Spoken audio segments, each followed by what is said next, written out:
저희 계시록 세미나에 오신 여러분들을 다시 한번 진심으로 환영합니다.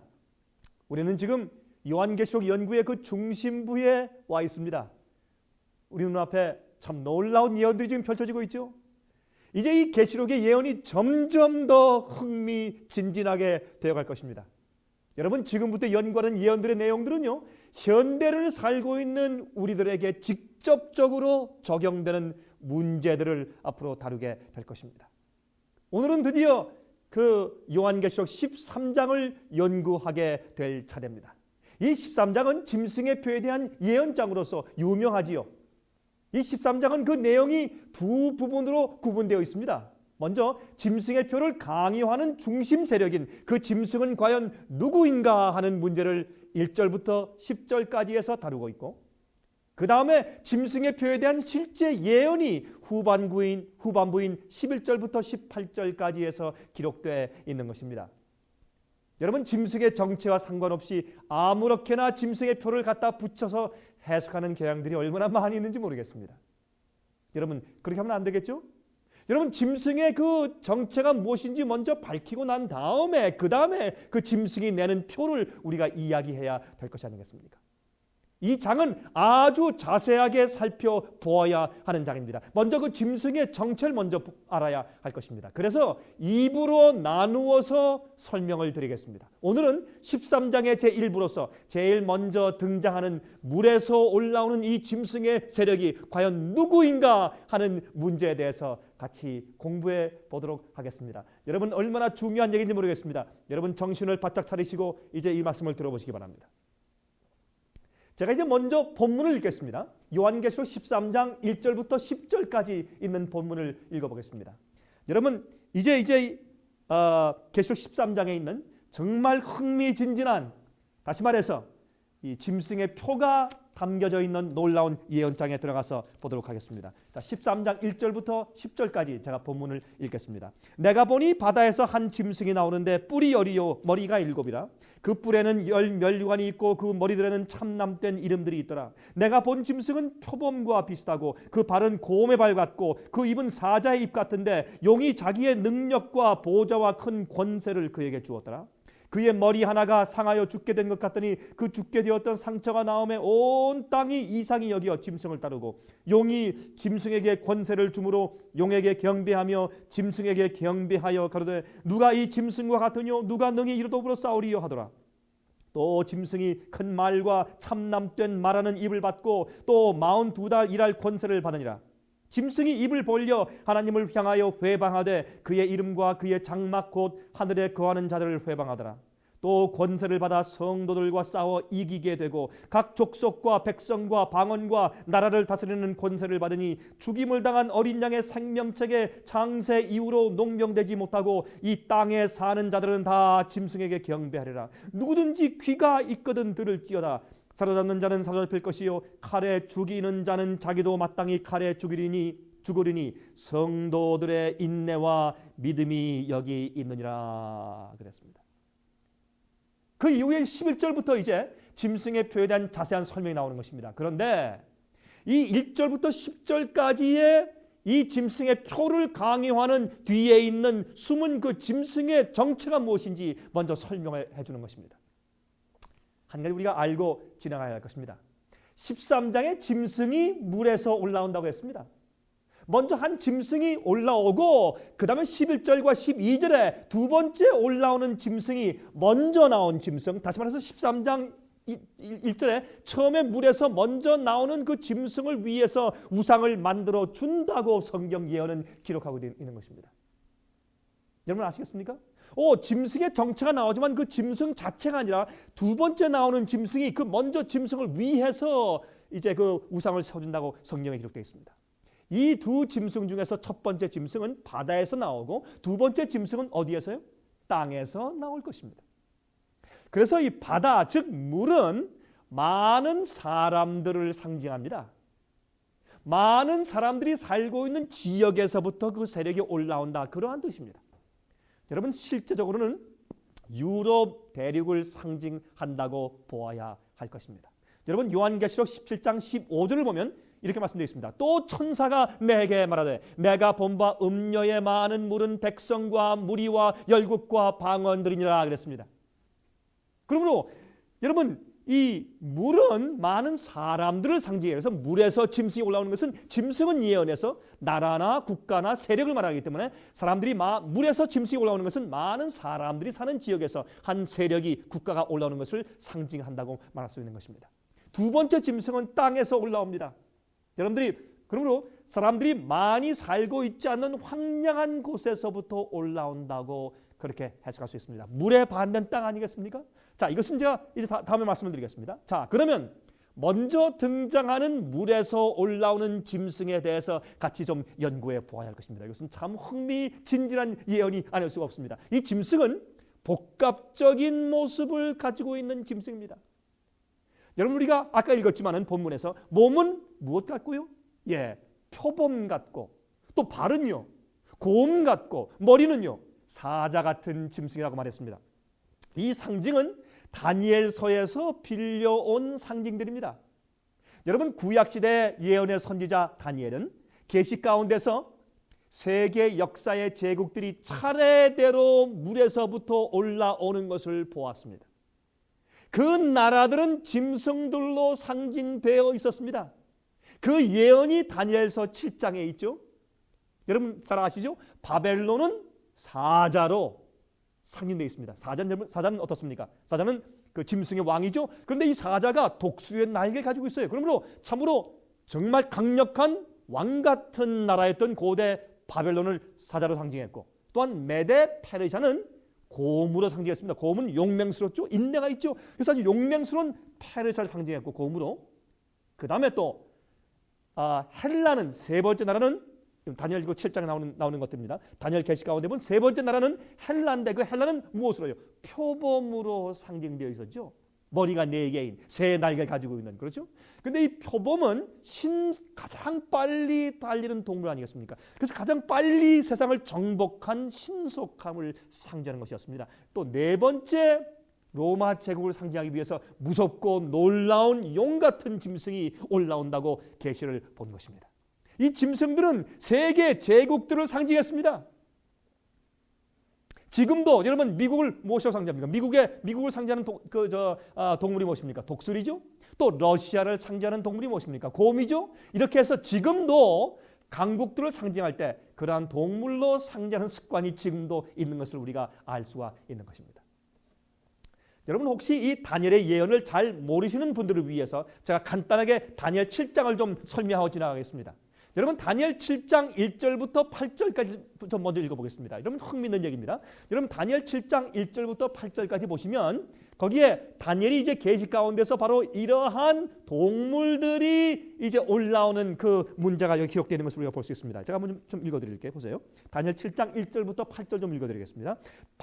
벨사살 바벨론 왕 벨사살 원년에 다니엘이 그 침상에서 꿈을 꾸며 뇌 속으로 이상을 받고 그 꿈을 기록하며 그 일의 대략을 진술하니라. 지금 이 침상에서 다니엘이 바벨론에 있을 당시에 그 당시에 벨사살 왕 원년에 꿈을 꾸었다고 했습니다. 지금 다니엘이 지금 꿈을 꾸었는데 그 꿈의 대략을 기록했습니다. 2절부터 다니엘이 진술하여 가로되 내가 밤에 이상을 보았는데 하늘에 네 바람이 큰 바다로 몰려 불더니 큰 짐승 넷이 바다에서 나왔는데 그 모양이 각각 다르니 첫째는 사자와 같은데 독수리의 날개가 있더니 내가 볼 사이에 그 날개가 뽑혔고 또 땅에서 들려서 사람처럼 두 발로 석양을 입었으며 또 사람의 마음을 받았으며 다른 짐승 곧 둘째는 곰과 같은데 그것이 몸 한편을 들었고 그 입에 이 사이에는 새 갈빗대가 물렸는데 그에게 말하는 자가 있어 이르기를 일어나서 많은 고기를 먹으라 하였으며 그 후에 내가 또 본즉 다른 짐승 곧 표범과 같은 것이 있는데 그 등에는 새 날개 넷이 있고 그 짐승에게 또 머리 넷이 있으며 또 권세를 받았으며 내가 밤 이상 가운데 그 다음에 본 넷째 짐승은 무섭고 놀라우며 또 극히 강하며 또 큰 천리가 있어서 먹고 부서뜨리며 그 나머지를 발로 밟았으며 이 짐승은 전에 모든 짐승과 다르고 또 10뿔이 있으므로 내가 그 뿔을 유심히 보는 중 다른 작은 뿔이 그 사이에서 나더니 먼저 뿔 중에 셋이 그 그 앞에 뿌리까지 뽑혔으며 이 작은 뿔에는 사람의 눈 같은 눈이 있고 또 입이 있어 큰 말을 하였느니라 하겠습니다. 참 흥미진진하죠? 아직 한 절 더 읽어야 합니다. 여러분 여기 또 17절 한번 보겠습니다. 다니엘서 7장 17절을 보면 여기 이런 말씀이 기록되어 있어요. 그 내 짐승은 내 왕이라 세상에 일어날 것이로되. 천사 나타나서 이미 설명해 주었습니다. 여기 이제 계시 가운데 보면 내 짐승은 무엇이라고요? 이 세상에 내 나라요 내 왕이라고 설명되어 있습니다. 그런데 이 짐승들이 올라올 때 차례로 올라오는데 어떻게 해요? 제일 처음에 독수리의 날개를 달린 사자가 올라왔습니다. 그렇죠? 그 다음에 두 번째로 이 한쪽 어깨를 들고 입에 갈비뼈 3개를 물고 있는 곰이 올라왔어요. 그렇죠? 또 세 번째 새의 날개를 가진 표범이 또 올라왔습니다. 근데 표범의 머리가 몇 개였습니까? 4개였습니다.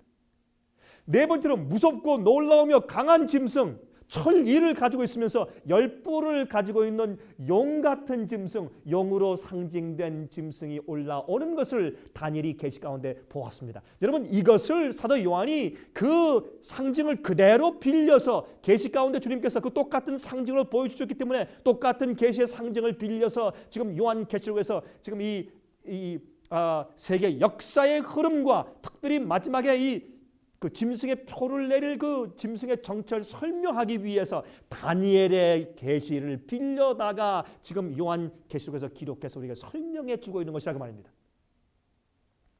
여러분 세계 역사의 최초의 제국이었던 바벨론, 그것은 정말 독수리의 날개를 가진 사자로 그렇게 표현하기에 적당한 그런 나라였습니다. 여러분 얼마나 강한 강국이었습니까? 독수리는 새의 왕이었습니다. 또 사자는 동물의 왕입니다. 그러므로 세상 나라의 왕이었던 옛날 최강국이었던 세계 역사 최초의 제국이었던 바벨론 제국을 독수리 날개에 달린 사자로서 그렇게 표현하는 것은 얼마나 적당한 것입니까? 그런데 나중에 이 사자가 또 발로 서면서 사람의 마음을 받았다고 했어요. 그것은 무슨 뜻입니까? 나중에 그 나라의 왕이었던 느부갓네살 왕이 그가 회개하고 온전한 정신이 들어가는 것을 상징하죠. 여러분이시여, 그런데 재밌는 것은요, 지금도 옛날에 바벨론 지방에 있는 그 고각적으로 땅을 파서 바벨론 지방의 그 성벽과 성문을 파서 보면 거기에 이 사자의 그림들이 금으로 지금도 새겨져 있는 것입니다. 그러므로 그 당시에도 바벨론 자기 나라를 사자로 표현한 것을 우리가 역사적으로 알 수가 있는 것입니다. 또 한쪽 어깨를 들고 있다고 되어 있는데 여러분 그건 무슨 뜻입니까? 이 두 번째 나라가 곰이 한쪽 어깨를 들고 있어요. 입에 갈빗대 3개를 물고 있어요. 무슨 뜻이겠습니까? 여러분 이 한쪽 어깨를 든 것은 양쪽 어깨, 다시 말해서 두 나라가 동맹 국가인데 그 중에서 한 나라의 힘이 더 클 것이라는 것을 상징하죠. 그래서 메대와 페르시아 나라가 동맹해서 바벨론을 쳤는데, 그런데 메대보다 페르시아 나라가 더 강했기 때문에 한쪽 어깨를 들었다고 했고, 그 다음에 갈빗대 3개를 물고 있는데 그것은 실제적으로 3마리 짐승을 이미 잡아먹었어요. 그래서 애굽과 시리아와 리디아 이 3나라를 이미 정복한 다음에 바벨론까지 정복했다고 해서 갈빗대 3개를 입에 물고 있는 곰으로 상징해 두었습니다. 얼마나 놀라운 성경 예언이었습니까? 또한 세 번째, 새의 날개를 가진 표범으로 상징된 나라, 머리가 4입니다. 이 나라는 바로 헬라죠, 그리스죠. 그것은 이 세상을 가장 빨리 세상을 정복했던 알렉산더 대왕을 가지고 있던 헬라 나라 그리스를 상징하는 것이 아니겠습니까? 여러분 그 유명한 얘기가 있죠. 이 헬라 왕 알렉산더 대왕이 3년 반 만에 세상을 정복한 다음에 저기 인도 간디스 강까지 가서 어떻게 했습니까? 그 땅에서 간디스 강에서 땅을 치면서 통곡하면서 울었다는 것입니다. 왜요? 슬퍼서 운 것이 아니라 내가 더 이상 정복할 땅이 없다라고 하면서 땅을 치면서 그가 울었다는 것입니다. 여러분 그때 그가 돌아오다가 그만 길거리에서 객사하고 말았습니다. 너무 많이 술을 마시고 놀다가 그만 객사했습니다. 죽을 때 그 옆에 있는 신하들, 이제 장군들이 가서 왕이시여, 이 많은 땅을 다 정복해 놓고 죽으시면 이 땅을 누가 차지합니까? 라고 말하니까 그 유명한 말이 있죠. 죽으면서 힘센자가 가져라 하고 죽었습니다. 그래서 그 밑에 있던 4 장군이 서로 싸워서 그 나라를 4 쪽으로 정확하게 갈라서 나눠 먹었습니다. 그래서 그 표범의 머리가 몇 개라고요? 4이라고요. 얼마나 하나님께서 놀랍게 이 세상의 역사를 그렇게 예언적으로 다니엘 시대에 보여주셨는지 모릅니다. 그러면 네 번째 나라는 용 같은 짐승입니다. 용 같은 짐승인데 10뿔이 있어요. 무슨 뜻입니까? 그 나라가 열국으로 분열될 것을 말하는 것이죠. 여러분 로마 나라가 나중에 멸망하면서 열국으로 분열되지 않습니까? 그것이 지금 우리가 보는 서부 유럽이 아닙니까? 유럽? 그렇죠? 그다음에 철이가 있습니다. 이빨이 철이에요. 이것은 잔인한 로마의 상징을 그렇게 이제 말해준 것이 아니겠습니까? 여러분 다니엘서 2장을 보면 2장에 나오는 느부갓네살 왕의 꿈에 본 신상이 있죠. 여러분 잘 아시죠? 그 신상. 그 신상의 머리부터 발끝까지 금속으로 되어 있는데 금속의 가치는 점점 떨어지지만 강도는 더 강해집니다. 예를 들어서 금, 은, 동, 철, 그다음에 발은 철과 진흙이 섞여 있는 것이었죠. 그래서 바벨론, 메데페르시아, 헬라, 로마, 그다음에 열국 시대, 마지막 시대죠. 그런데 그렇게 볼 때 이 금, 은, 동, 철 할 때 그 금속의 이 귀함, 금속의 가치는 떨어지지만 어떻게 해요?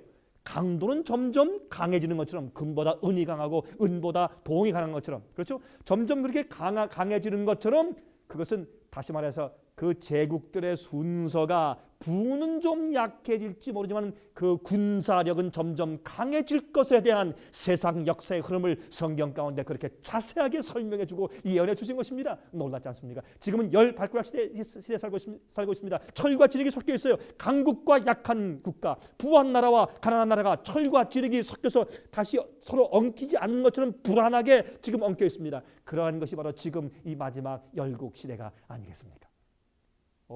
여러분이시여.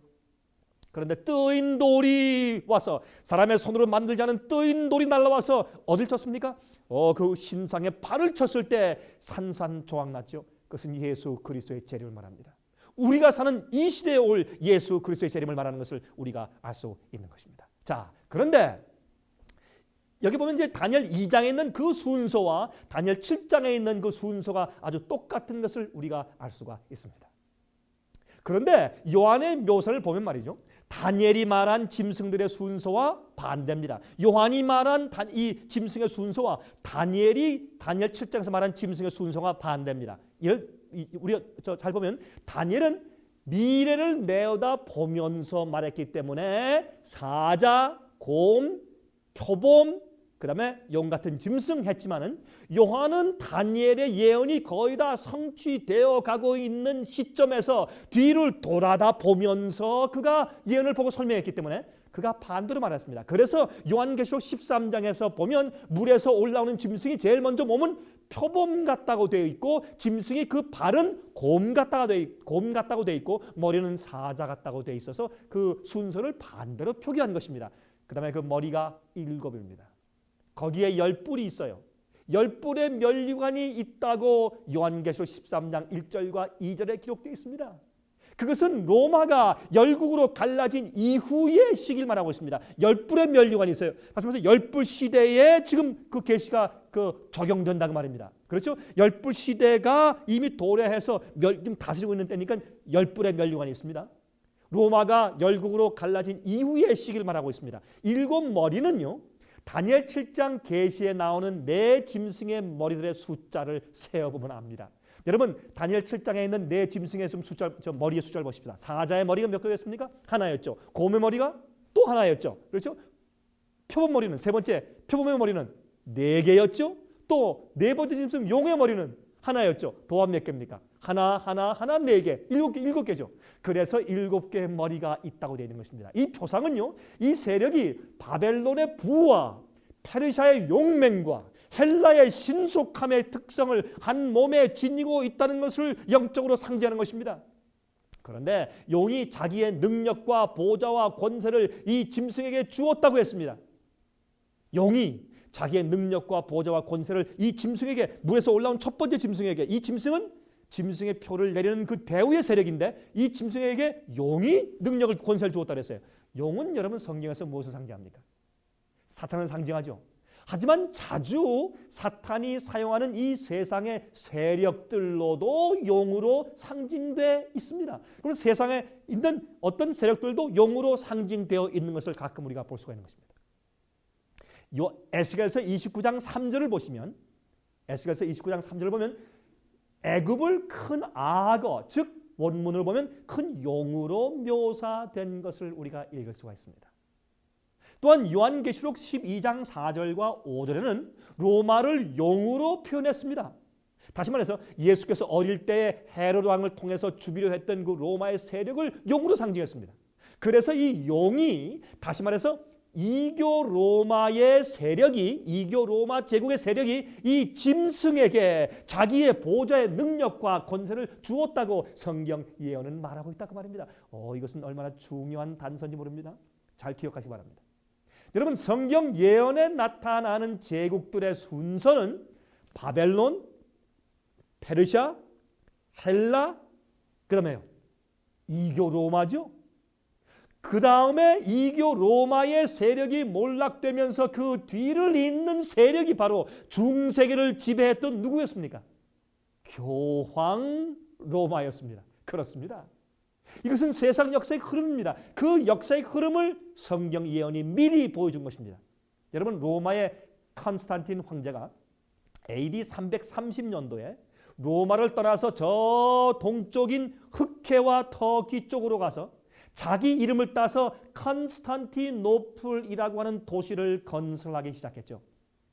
이것이 바로 동로마와 서로마의 분리의 시작점이 되었습니다. 나중에는 로마의 수도를 아주 로마에서 컨스탄티노플로 이주해버렸습니다.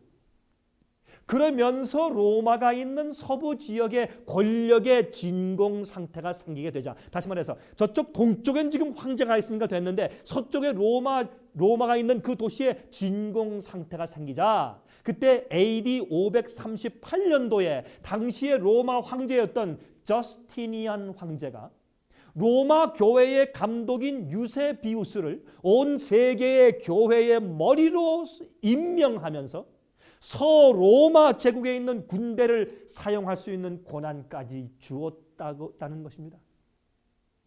그것이 역사의 가르침입니다. 그러므로 이 왕의 권세를 그에게 주었어요. 용이 그 보좌와 능력과 권세를 그 짐승에게 주었다고 설명되어 있습니다. 그 해에 로마의 교회 감독, 즉 교황이 세계의 교회의 머리로서 군림하게 되었습니다. 그 당시 그 당시에 물론 그 전부터지만 이 일을 반대하는 세 민족이 있었습니다. 그 세 민족의 이름이 헤룰라이, 반달, 오스트로고스입니다. 오스트로고스는 또 흔히 또 동고트라고도 불러집니다. 헤룰라이, 반달, 오스트로고스, 이 세 부족이 있었습니다. 그들은 교회의 유일한 머리는 예수 그리스도인데 내가 누구냐? 안 된다라고 반대하는 세 민족들이었습니다. 여러분, 그때 로마의 교황은요, 군대를 풀어서 이 세 민족을 치기 시작했습니다. 그런데 538년도에 가서는 로마 시내까지 들어와 있던 오스트로고스, 다시 말해서 동고트족을 완전히 쳐서 섬멸시켜 버린 해입니다. 그래서 다니엘 7장은 이것을 작은 뿔이 다른 새 뿔을 뽑아 버릴 것이라는 표현으로 이미 예언해 두었습니다. 여러분, 다니엘 7장 8절에 다음과 같이 말씀되어 있죠. 내가 그 뿔을 유심히 보는 중에 다른 작은 뿔이 그 사이에서 나더니 먼저 뿔 중에 셋이 그 앞에 뿌리까지 뽑혔으며 이 작은 뿔에는 사람의 눈 같은 눈이 있고 또 입이 있어 큰 말을 하였느니라 그랬습니다. 여러분, 또 다니엘 7장 19절, 20절, 21절, 24절에 있는 말씀을 좀 보겠습니다.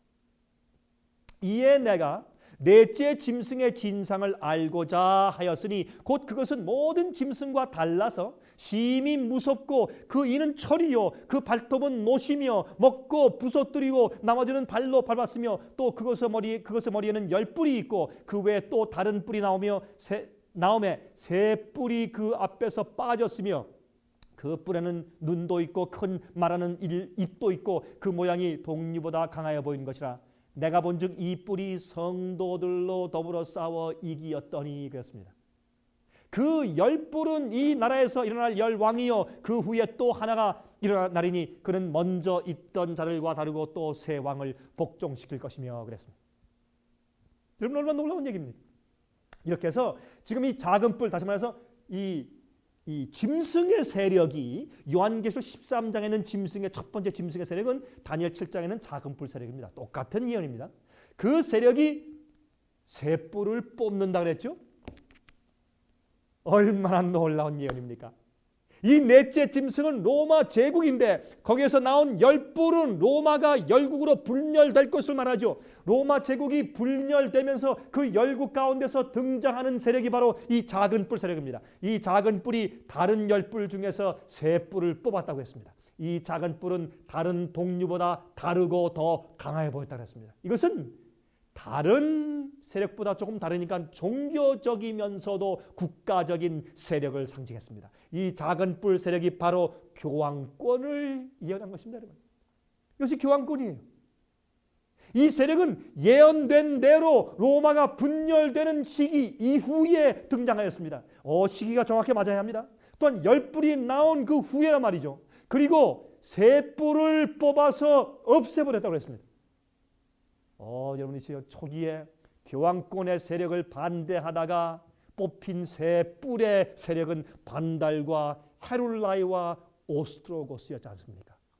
그러므로 네 번째 짐승인 용이 다시 말해서 이교 로마가 자기의 권세를 물려주는 이 요한계시록 13장에 나오는 짐승은 다름 아닌 바로 중세기에 1260년 동안 유럽을 지배했던 로마 교황권의 세력이 아닐 수가 없다 그 말입니다.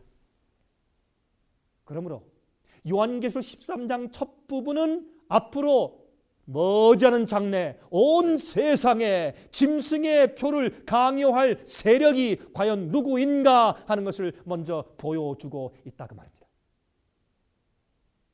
이 물에서 올라오는 짐승은요, 표범 같고 곰 같고 사자가 나타났습니다. 즉 옛날 마귀가 하나님의 백성들과 진리를 반대하고 핍박하기 위해서 사용했던 바벨론과 페르시아와 헬라 나라들의 특성을 다 한 몸에 가지고 있는 세력으로서 이교 로마 제국이 그에게 권세와 왕의 보좌와 능력을 준 다음에 일어나는 세력이라고 설명해주고 있다고 말입니다. 그래서 이 짐승은 다니엘 7장에 나오는 네 제국을 상징했던 네 짐승들의 모습들을 다 가지고 있는 것입니다. 여러분, 과거에 마귀가 하나님의 백성들과 그 진리들을 핍박하기 위해서 사용했던 제국들인 바벨론과 페르시아와 헬라와 로마 나라들의 특징들을 다 한 몸에 다 가지고 있는 세력이라는 표현이란 말이에요. 그런데 그 머리에 참남된 이름들이 기록되어 있다고 했습니다. 5절에는 이 짐승이 5절에 있죠. 이 짐승이 참남된 말을 한다고 했습니다. 이것이 무슨 뜻이겠습니까? 여러분, 성경에서요 참남됨이란 두 가지 의미가 있습니다. 예수께서 요한복음 10장 33절에서 당신 자신이 하나님 아버지와 동등되다고 말씀하셨을 때 참남되다고 그들이 예수님을 고소했죠. 둘째로는 누가복음 51절에서 누가복음 5장 21절에서 예수님이 자기 스스로 죄를 용서할 수 있다고 하셨을 때 또 바리새인들과 또 제사장들이 예수님을 참남되다고 고소했죠. 그러므로 여러분, 이 성경에서 참남된 것은 인간이 하나님과 동등되다고 하는 것과 또 인간이 죄를 사할 수 있다고 하는 것은 참남된 것이라고 성경은 다루고 있는 것입니다. 여러분, 다니엘 7장 8절 하단에 다음과 같이 말씀되어 있습니다. 이 작은 뿔에는 사람의 눈 같은 것이 있고 또 입이 있어 큰 말을 하였느니라 그랬어요. 다니엘서의 작은 뿔과 요한계시록 13장의 이 짐승에 대한 예언이 꼭 같습니다. 자 보세요. 요한계시록 13장 5절 보십시오. 계시록 13장 5절에 또 짐승이 큰 말과 참남된 말하는 입을 받고 똑같지 않습니까? 그러면 역사적으로 교황의 자신의 고난에 대하여서 어떻게 주장하였는지를 한번 살펴보면 우리가 알 수 있을 것입니다. 천주교회 백과사전에서 교황에 대한 해석 중에서 레오 13세의 말을 빌려서 다음과 같이 기록해 놓았습니다. 자, 들어보십시오. 교황은 너무 존엄하고 높기 때문에 단지 인간이 아니라 하나님과 같은 존재로서 하나님의 대리자이다. 놀라운 얘기죠. 1894년 6월 24일자 교황의 교소 중에서 이렇게 기록되어 있습니다. 교황들은 이 지구상에서 전능한 하나님의 자리를 대신한다. 엄청난 얘기 아닙니까? 또한 바티칸의 공식 저서인 페라리시스의 프람타 비블리오테카 제6권 26페이지에 있는 글입니다. 교황은 하늘의 왕, 지상의 왕, 연옥의 왕으로서 3층 멸류관을 쓴다. 참 놀라운 얘기죠. 1895년 7월호 The Catholic 월간지에 있는 글입니다. 교황은 단지 예수 그리스도의 대리자일 뿐만 아니라 그는 육신의 베일 속에 감추어진 예수 그리스도 자신이다. 얼마나 놀라운 얘기입니까? 여러분, 사람이 그런 말 할 수 있습니까? 이것은 참담된 말입니다. 그러므로 성령은 이 짐승이 참담된 말하고 하나님을 향해서 큰 말하는 입을 받는다고 예언되어 있는데 얼마나 정확하게 성취되었습니까? 또한 교황권은 신부들이 죄를 용서하는 일에 대해서 이렇게 주장합니다. 신부들의 존엄성과 의무들 12권 27페이지에 이렇게 말씀되어 있습니다. 기록하기를 하나님 자신도 신부들이 용서해 주거나 용서하기를 거절하는 사제들의 판단에 따라서 행하시며 신부들의 선언이 선지한 후에야 하나님께서 그것에 의해 판단하신다. 여러분, 그렇게 말할 수 있습니까? 놀라운 얘기 아닙니까? 사람이 죄를 사한다고요? 있을 수 없는 일입니다. 1984년도 12월 11일 요한 바오로 2세 교서 가운데입니다. 1984년도 12월 11일 요한 바오로 2세 교서 가운데서 137페이지에 다음과 같은 말이 기록되어 있습니다. 용서는 하나님께로부터 직접 임하는 것이 아니라 그러므로 자주 신부들에게 가서 죄를 고백해야만 한 것이다 그랬어요. 여러분이시여, 얼마나 놀라운 얘기입니까? 그러므로 교황권은 또한 신부들은 하나님 대신 죄를 사해 준다고 말하고 있지 않습니까? 참남된 이야기입니다. 여러분, 그러나 성경은 다음과 같이 선포하고 있습니다. 디모데전서 2장 5절에 하나님은 한 분이시요 또 하나님과 사람 사이의 중보도 한 분이시니 곧 사람이신 그리스도 예수라. 여러분, 데살로니가 후서 2장 4절에 이런 말씀이 있습니다. 저는, 그것은 불법의 사람을 말하는 것입니다. 저는 대적하는 자라, 불법의 사람은 대적하는 자라 범사에 일컫는 하나님이나 숭배함을 받는 자 위에 뛰어나 자존하여 하나님 성전에 앉아 자기를 보여 하나님이라 하느니라. 그러므로 말틴 루터는 바로 여기에 해당된 이 말씀은 교황권에 해당된 예언이라고 그는 이야기하고 예언하였습니다. 말틴 루터 이야기입니다. 그렇게 해석했습니다. 여러분, 성경의 예언이 얼마나 확실합니까? 교황권에 관한 이 예언이 얼마나 확실합니까? 또 한 가지 여러분, 흥미있는 예언이 있습니다. 여러분, 계시록 13장 3절부터 5절까지 이런 말씀이 있었죠. 그의 머리 하나가 상하여 죽게 된 것 같더니 그 죽게 되었던 상처가 나음에 온 땅이 이상히 여겨 짐승을 따르고 용이 짐승에게 권세를 주므로 용에게 경배하며 짐승에게 경배하여 가로되 누가 이 짐승과 같으뇨 누가 능히 이로 더불어 싸우리요 하더라. 또 짐승이 큰 말과 참남된 말하는 입을 받고 또 42달 일할 권세를 받으니라. 여러분이 42달 즉 3년 반, 이것은 한때 두때 반때에 대한 예언이죠. 42달 아니면 3년 반 아니면 1260일에 대한 예언은 이미 지난 시간에 제가 다 말씀을 드렸습니다. 여러분, 성경에 이 1260일에 대한 예언이 7번 등장합니다. 이것은 너무 중요하기 때문에 이 짐승의 세력이 누구인지 정확하게 짚어주기 위해서 7번 등장해요. 여러분이시요, 교황이 중세기의 성도를 핍박하며 유럽을 지배하고 다스리던 기간이 아닙니까? 그런데 이 1260일 즉 1260년의 예언 기간이 끝날 때에 받는 죽게 되었던 상처가 낫게 될 것이라는 사실과 상처가 나오면 온 세상이 이상히 여기며 따를 것이라고 말씀해 있다고 말입니다. 원의 뜻대로 하면 경이로운 이상한 마음을 가지고 온 세상이 다 그를 따를 것이라고 예언되어 있습니다. 그가 이제 1260년의 예언 기간이 끝날 때 죽게 되는 상처를 받을 것이고 그 상처가 나중에 낫게 되면서 온 세상이 이상히 여기며 그를 다 따를 것이라고 예언되어 있어요. 여러분, AD 538년도에 교황의 권위를 확립한 지 그 이후인 1260년 이후인 정확하게 1798년도에 불란서의 버티어 장군이, 나폴레온 장군 밑에 있던 불란서의 버티어 장군이 바티칸에 가서 교황을 붙잡아서 말에 태워서 불란서로 데리고 와서 감옥에 넣었는데 거기서 죽었습니다. 그러므로 교황이 죽게 되는 상처를 받았어요. 1260년 동안 이 중세기의 암흑시대 유럽을 지배하고 핍박하고 5천만 명 이상 그리스도인을 죽이는 일을 한 다음에 그 예언이 끝나는 정확한 해인 1798년도에 그가 죽게 되는 상처를 받았습니다. 그런데 성경은 그 교황권의 그 죽게 되었던 상처가 낫게 될 것이라고 예언했습니다. 그리고 온 세상이 그를 따를 것이라고요. 여러분들이시여, 오늘날 이 예언의 놀라운 성취를 보고 계시지 않습니까? 1929년도에 이태리의 무소리니가 바티칸의 180에이커의 땅을 그에게 내어주고 독립된 국가로서 인정해 주었습니다. 그것을 우리가 잘 아는 라테란 조약이라고 부르는 것이 아닙니까? 여러분이시여, 얼마나 놀라운 얘기입니까? 여러분, 예언이 너무 정확하게 성취되어 가고 있는 것입니다. 그런데 1929년도 그 라테란 조약을 맺은 그 해에 1929년도 2월 12일자 그 당시 미국의 샌프란시스코 크로니클 신문은 전면에 교황의 죽었던 상처가 치료되다라는 톱 기사를 게재하게 되었습니다. 여러분이시여, 그 당시에는 이 교황의 상처가 죽게 되었던 상처가 치료된다고 설명했어요. 미국에서. 왜? 그것이 미국에 있는 기독교인들의 해석이었기 때문에.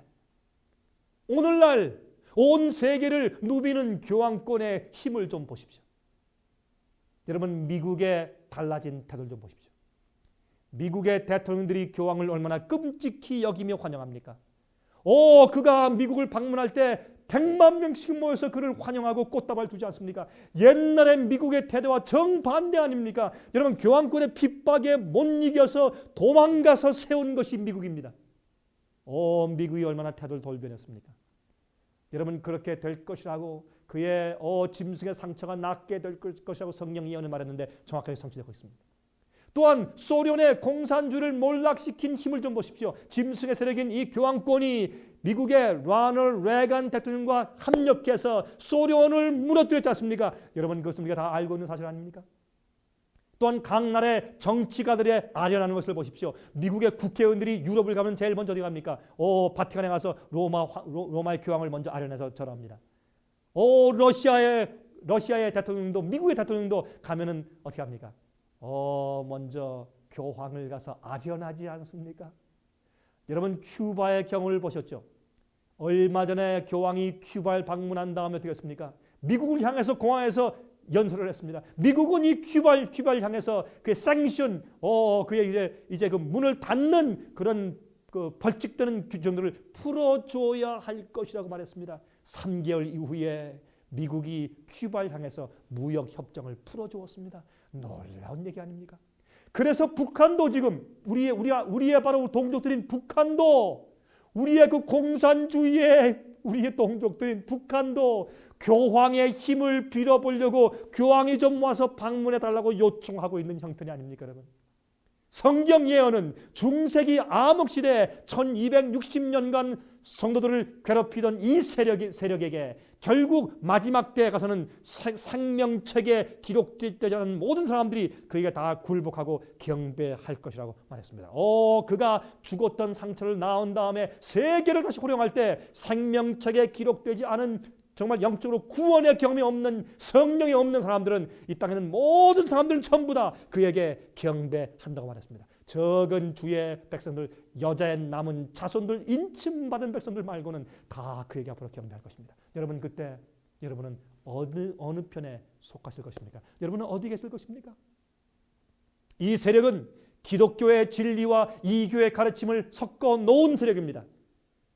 여러분, 교황의 명칭 중에서 Pontifex Maximus라는 그런 명칭이 있습니다. 교황의 명칭 가운데서. 그것은 The Greatest Bridge Builder 라는 뜻인데 위대한 다리를 건설하는 자라는 뜻입니다. 이것은 옛날 바벨탑을 쌓았던 고대 바벨론의 니므롯에게서부터 비롯된 말입니다. 여러분, 이 세상의 모든 이교의 가르침들은 옛날 고대 바벨론에서부터 흘러내려왔죠. 여러분, 옛날 고대 바벨론에서부터 흘러내려온 것이 모든 이교의 세력과 잘못된 오류의 가르침입니다. 그래서 타락한 기독교회를 성경은 무엇이라고 부릅니까? 바벨론이라고 부르지 않습니까? 여러분 보세요. 사제 제도, 고해 성사, 이것은 다 성경적이 아닙니다. 미사 제도, 이것은 이교의 제도를 들여와서 섞어놓은 것입니다. 교회 안에 많은 우상들, 마리아상, 베드로상, 또 성자들상, 또 성자 숭배, 성지 순례, 이것은 모든 여러분 이교의 행습들을 교회에 가지고 들어와서 섞어놓은 것입니다. 여러분 또 아십니까? 크리스마스는, 여러분 세상이 지금 지키고 있는 크리스마스는 옛날 니므롯의 아들 담무스의 생일이었습니다. 그것은 이교의 축제였어요. 그것은 예수님의 출생일과 전혀 상관이 없는 날이었습니다. 그것은 그렇게 교회에서 만들어 놓은 것입니다. 그것은 이교인들을 교회로 끌어들이기 위해서 만들어 놓고 타협한 것입니다. 부활절이요? 그것은 이교의 절기를 들여온 것입니다. 여러분, 봄이 되면 죽었던 담무시 신의 영혼이 온다고 믿는 이교의 축제일이었습니다. 그래서 여러분 부활절날 사람들이 새벽에 올라가서 뜨는 해를 보고서 예배드리죠. 왜 그렇습니까? 태양 숭배의 이교 절기였었기 때문에 그렇게 하는 것입니다. 또한 여러분 부활절 뭘 합니까? 부활절날 토끼를 사람들 인형을 만들어서 토끼를 주죠. 또요, 계란 색칠해서 계란 또 찾기를 하죠. 여러분, 토끼와 계란이 부활절과 무슨 상관이 있어요? 예수님의 부활과 토끼와 계란이 무슨 상관이 있어요? 토끼와 계란은 다산신에 대한 상징 아니면 다산신? 옛날에 이교회 여러분 바알신을 섬길 때 다산신에 우리에게 또 앞으로 많은 또 자식을 주시고 많은 또 곡물을 주시고 많은 추수를 주십시오 하는 축복을 달라고 기도하는 다산신에 대한 표상이 토끼와 계란이었습니다. 여러분, 닭이 계란을 많이 낳고 토끼가 새끼를 많이 낳지 않습니까? 여러분, 그러므로 아무 상관없는 그런 것들이 부활절에 섞여 있는 것을 보아서 부활절도 이교의 가르침을 갖다가 기독교에서 가르침과 섞어 놓은 것이라 그 말입니다. 또 보십시오. 영혼 불멸설과 지옥설. 제가 누차 설명을 드렸습니다. 영혼 불멸설, 사람이 죽으면 사람이 지옥 가고 천당 이미 가고, 그것은 성경적이 아닙니다. 성경은 사람이 죽으면 예수께서 오셔서 부활시킬 때까지 땅속에서 잔다고 되어 있습니다. 또 지금 지글지글 타는 지옥설, 그것은 여러분 이교에서 하는 얘기죠. 불교에서 하는 얘기죠. 또 연옥설, 여러분 성경에 연옥에 대한 얘기가 있습니까? 없습니다. 이런 모든 것들은 중세기의 로마 천주교회가 이교의 가르침을 가져다가 기독교 가르침과 짬뽕시키고 믹스해 놓은 것입니다. 여러분이시여 잘 들으십시오. 그러므로 성경 예언이 얼마나 정확하게 맞는지 모릅니다. 그런데 이 요한계시록 13장 10절은 말합니다. 성도의 인내와 믿음이 여기에 있다고요. 이러할 때 정말 성도의 올바른 인내와 믿음을 지키는 사람들이 얼마나 될까요? 이 세력이 이제 곧 다시 이 세상을 지배하게 될 것입니다. 과거의 핍박이 다시 재현할 것입니다. 여러분, 유럽의 통일을 보십시오. 여러분, 유로화가 실시되었죠. 곧 유럽 나라들이 이제 하나로 합칩니다. 한 정부가 됩니다. 여러분, 요한계시록 17장 5절에 말씀되어 있습니다. 그 이마에 이름이 기록되었으니 비밀이라 큰 성 바벨론이라 땅의 음녀들과 가증한 것들의 어미라 하였더라라고 말씀되어 있는 것을 기억하시기 바랍니다. 여러분이시여, 그러므로 성경은 교회를 바벨론이라고 표현했습니다. 여러분, 성경 예언은 너무나 정확하게 성취되어 가고 있지 않습니까? 곧 예수께서 이 땅에 오실 것입니다. 예수께서 이 땅에 재림하실 것입니다. 여러분은 준비되어 있습니까? 여러분의 가족들은 준비되어 있습니까? 생명책에 농명되지 아니한 모든 자들은 다 그에게 경배할 것이라고 말씀되어 있습니다. 그런데 요즘 많은 교회에서 마치 미래에 전혀 알지 못하는 어떤 독재자가 나타나서 기독교인들을 핍박하는 짐승의 세력이 올 것이라고, 그래서 요한계시록 13장 짐승의 세력이 등장할 것이라고 해석해서 가르치고 있습니다. 얼마나 잘못된 일입니까, 여러분? 종교 개혁자들은 다 이구동성으로 교황권이 바로 이 요한계시록 13장의 짐승의 세력이며, 그가 다시 온 세상을 향하여서 힘을 얻게 되고 핍박을 다시 전개할 것이라고 성경 예언을 해석해 두었습니다. 마틴 루터, 요한 칼빈, 존 넉스, 필립 멜랑톤, 아이삭 뉴턴, 요한 웨슬리 같은 이런 기라성 같은 주의 종들이 이미 그렇게 해석하고 말해 두었습니다. 여러분 아십니까? 제수잇 신부이며 바티칸 대학의 역사가였던 멜라카이 말튼 교수는 그의 책 Keys of this Blood라는 책에서 말했습니다. 이 세상에서 세계 슈퍼파워가 존재하는데, 이 세상에 있는 세계 슈퍼파워가 교황과 미국의 자본주의와 그 다음에 공산주의라고 해요. 그런데 공산주의가 몰랐겠습니다. 이제 곧 교황권이 세계를 다시 지배하는 슈퍼파워가 다시 등장하게 될 것이라고 그는 예언했습니다. 여러분, 이 2000년도 초기에 바로 이러한 자기의 예언이 성취될 것이라고 그는 그의 책에서 말했습니다. 여러분들이시여, 성경의 예언이 성취되어 가고 있습니다. 예수님께서 속히 오실 것입니다. 요한계시록 13장에 있는 짐승의 정체가 정확하게 설명되어 있습니다. 여러분, 그런데 아십니까? 제가 다음 시간에 말씀드리겠지만 두 번째 땅에서부터 올라오는 짐승이, 이 먼저 나온 이 짐승의 세력을 위해서 우상을 세워주고 짐승의 표를 강요하게 됩니다. 그 일이 이제 곧 이르러 옵니다. 여러분, 영적으로 준비하셔야 합니다. 주님과 여러분 사이에 막힌 담이 없어야 합니다. 죄가 없어야 합니다. 여러분, 회개하십시오. 진심으로 거듭나십시오. 예수님 오십니다. 성령 안에서 거하십시오. 세상에 살지만 세상에 속한 자들이 되면 안 됩니다. 여러분이시여, 이 예언의 말씀은 확실합니다. 주님 속히 오십니다. 여러분, 그날에 여러분 어디에 계실 것입니까? 제가 다음 시간에 다시 뵙겠습니다.